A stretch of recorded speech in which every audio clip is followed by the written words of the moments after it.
صدقہ اور خیرات دیا کرو، یہ موت کو بھی ٹال دیتا ہے۔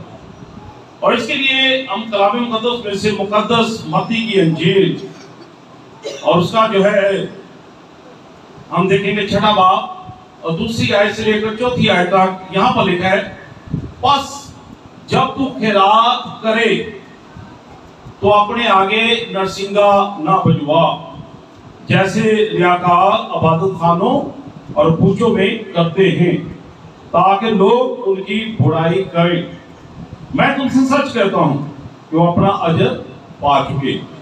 بلکہ جب تو خیرات کرے تو جو تیرا دہنا ہاتھ کرتا ہے اسے تیرا بائیں ہاتھ نہ جانے، تاکہ تیری خیرات جو ہے وہ پوشیدہ ہے۔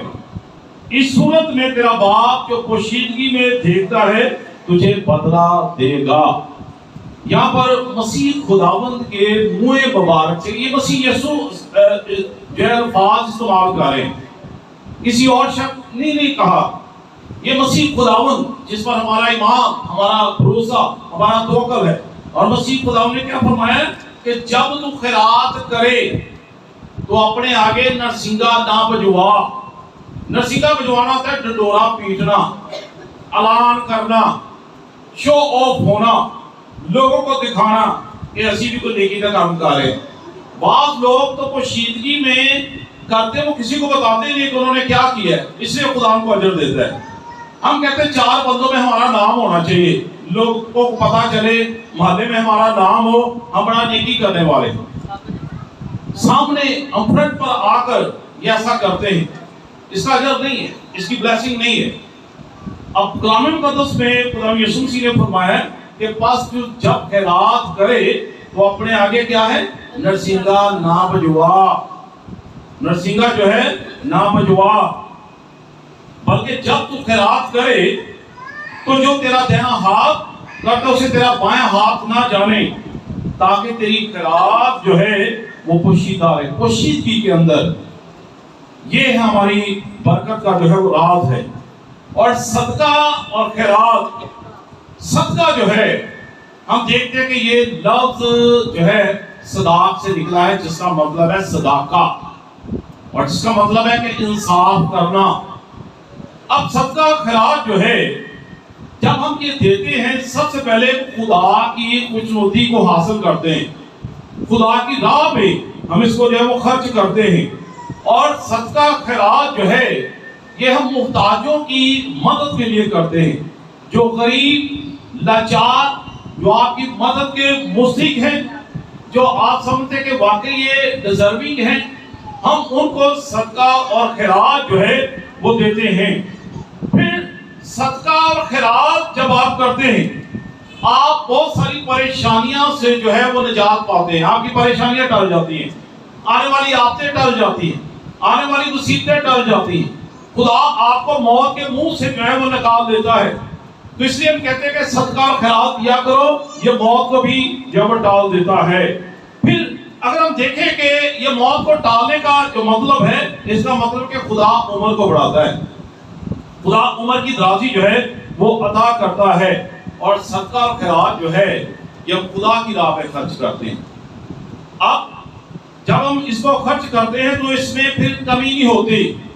جب آپ صدقہ خیرات کرتے ہیں نا اپنی توفیق کے مطابق، اپنی حسب توفیق خدا جب آپ کو دیتا ہے، تو پھر آپ کی دولت میں کمی کبھی نہیں ہوگی۔ دنیا میں جتنے بھی ہیں آپ کبھی بھی کسی سے ملے، بڑے بڑے لوگ جو ہیں جب صدقہ خیرات کرتے ہیں تو ان کی دولت میں کمی نہیں ہوتی، بلکہ دولت ہے بڑھتی ہے۔ خدا کیونکہ رازق ہے، وہ رزق دیتا ہے۔ پھر ہم دیکھتے ہیں کہ صدقہ خیرات جو ہے یہ آپ کے لیے ایک دعا بھی ہے اور پھر شفا بھی ہے۔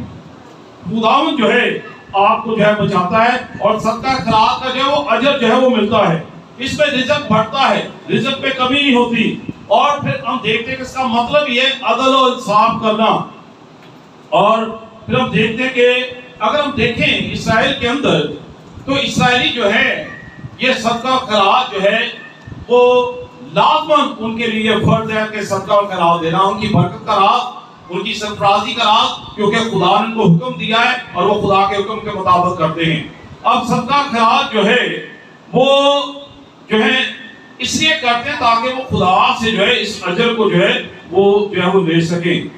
اور کچھ لوگوں نے اپنے گھروں کے اندر ایک باکس رکھے ہوتے ہیں، جو یہودی لوگ ہیں نا، انہوں نے اپنے گھروں کے اندر باکس رکھے ہوتے ہیں، جتنی ان کی انکم ہوتی ہے دہ یقین کے علاوہ، شکر گزاری کے علاوہ، اس میں کچھ جو ہے حصہ اس باکس میں ڈالتے جاتے ہیں، وہ صدقہ خیرات۔ پھر جب وہ سمجھتے ہیں کہ اب کسی کی ہم نے مدد کرنی ہے، ہم نے کسی کو صدقہ خیرات دینا ہے، تو پھر اس کا وہ استعمال کرتے ہیں اور ان لوگوں تک جو مستحق ہیں، جو ڈیزرونگ ہیں، جو باقی ضرورت مند ہیں، ان تک وہ پہنچاتے ہیں۔ اس کا مطلب ہے کہ خدا جو ہے پھر ان کو ان کا اجر جو ہے وہ دیتا ہے۔ یہ ہم یہاں پر دیکھتے ہیں بائبل مقدس میں، اس لیے تو مسیح خدا نے فرمایا کہ جب تو خیرات کرے، اس کا مطلب ہے کہ خیرات کرنے کا حکم ہے، ہم نے اس طریقے سے خیرات نہیں کر رہی۔ بائبل کے مطابق ہماری خیرات کرنا، خیرات جو ہے اس کا مطلب جو ہے صدقہ جو ہے اس کا مطلب جو ہے کہ آپ انصاف کریں، آپ خدا کی نعمتوں کو یاد رکھ رہے ہیں کہ خدا نے آپ کو اس زمین پر رکھا ہے، آپ محنت کر رہے ہیں، آپ مشقت کر رہے ہیں، خدا آپ کے رزق میں برکت دے رہا ہے، خدا آپ کے روپے پیسے میں برکت دے رہا ہے۔ اب اسی روپے پیسے میں سے آپ جو ہے کیا کریں؟ صدقہ خیرات دے دیں۔ جب آپ صدقہ خیرات کرتے ہیں آنے والی مصیبتیں ٹل جاتی ہیں، موت ٹل جاتی، بڑے بڑے حادثے ہو جاتے ہیں ہماری لائف کے اندر۔ ہم کیا کہتے ہیں؟ خدا نے موت کے منہ سے بچا لیا ہے، تو پھر ہم کیا کہتے ہیں؟ حافظہ دیتا ہی کام آتا ہے۔ تو جب ہم اپنے ہاتھ سے نکالیں گے نہیں تو کام کیسے آئے گا؟ ہمارا روپیہ پیسہ کسی غلط جگہ پر لگ جاتا ہے۔ لیکن آج ضرورت ہے کہ اکارڈنگ ٹو بائبل، کلام مقدس کے مطابق صدقہ اور خیرات کرنا یہ ہمارے لیے واجب ہے۔ دانیل کی کتاب نکالیے میرے ساتھ، دانیل کی کتاب 4 باب اور ہم اس کی 27ویں آیت کو پڑھیں گے کہ یہاں پر خداوند کے کلام مقدس میں کیا لکھا ہے۔ دانیل کی کتاب 4 باب اور اس کی 27ویں آیت پڑھ دیجئے جس کو بھی حوالہ ملتا ہے۔ اس لیے اے بادشاہ، تیرے حضور میری صلاح قبول ہو اور تو اپنی خطاؤں کو صداقت سے اور اپنی بدکرداری سے مسکینوں پر رحم کرنے سے دور کر، ممکن ہے کہ اس سے تیرے اطمینان زیادہ ہو۔ آمین۔ اب یہاں پر ہم دیکھتے ہیں دانیل کی کتاب 4 باب اور اس کی 27ویں آیت۔ اس لیے اے بادشاہ، یہاں پر کیا لکھا ہے؟ اس لیے اے بادشاہ تیرے حضور میری صلاح قبول ہو۔ صلاح دی جا رہی ہے۔ اب صلاح کون دے رہا ہے؟ دانیل نبی، خدا کا پیغمبر۔ یہ نبوکدنصر بادشاہ کو صلاح دے رہا ہے، مشورہ دے رہا ہے کہ میرا مشورہ ہے، میری صلاح ہے، اور اس صلاح کو تو قبول کر اور تو اپنی خطاؤں کو صداقت سے، یہاں پر جو لفظ آیا ہے نا صداقت، عبرانی کے اندر اس کو دیکھتے ہیں صداقہ یعنی کہ صدقہ، اور یہاں پر لکھا ہے کہ صداقت سے اور اپنی بدکاری کو مسکینوں پر رحم کرنے سے دور کر کے، یعنی کہ غریبوں مسکینوں کو تو صدقہ دے۔ اس سے کیا ہوگا کہ تیرا اطمینان زیادہ ہوگا، تجھے تسلی ملے گی۔ اب یہاں پر کیوں یہ دانیل نبی نے یہ بات کہی؟ کیونکہ نبوکدنصر بادشاہ جو تھا اس کے اوپر ایک بہت بڑی آفت آنے والی تھی، اس نے اس آفت سے گزرنا تھا اور اس کے لیے بڑا پریشان تھا۔ اس نے خواب دیکھا، دانیل اس کی تعبیر کی، پھر دانیل نے ہی بتایا تھا کہ تو صدقہ دے، صدقہ دے، صدقہ دے گا تو کیا ہوگا؟ اور تیری مصیبت جو ہے وہ کم ہو جائے گی، تیرا اطمینان جو ہے وہ زیادہ ہو جائے گا، تو تسلی پائے گا، اطمینان پائے گا۔ آج اگر آپ دیکھتے ہیں کہ آپ جگہ جگہ پر لوگوں کو دیکھتے ہیں کہ وہ صدقہ وہ نہیں ہے سر پہ مارنا، یہ بائبل کا کانسیپٹ نہیں ہے، یہ خدا کا کلام اس کے بارے میں نہیں بتاتا۔ ہمارا کانسیپٹ بائبل کا فرق ہے، ساری باتیں بائبل مقدس میں مندرج ہیں، لیکن ہم بائبل کو جو ہے اس کا مطالعہ نہیں کرتے، اس لیے بہت ساری باتیں جو ہے ہم سے پوشیدہ ہیں۔ تو یہاں پر دانیل کی کتاب میں کیا لکھا ہے؟ دانیل کیا کہہ رہے ہیں کہ بادشاہ میری صلاح ہے، تیرا اطمینان جو ہے تو تسلی پائے گا، تیری آفت جو ہے آئے گی لیکن صدقہ جو ہے کیا ہے؟ موت کو بھی ٹال دیتا ہے.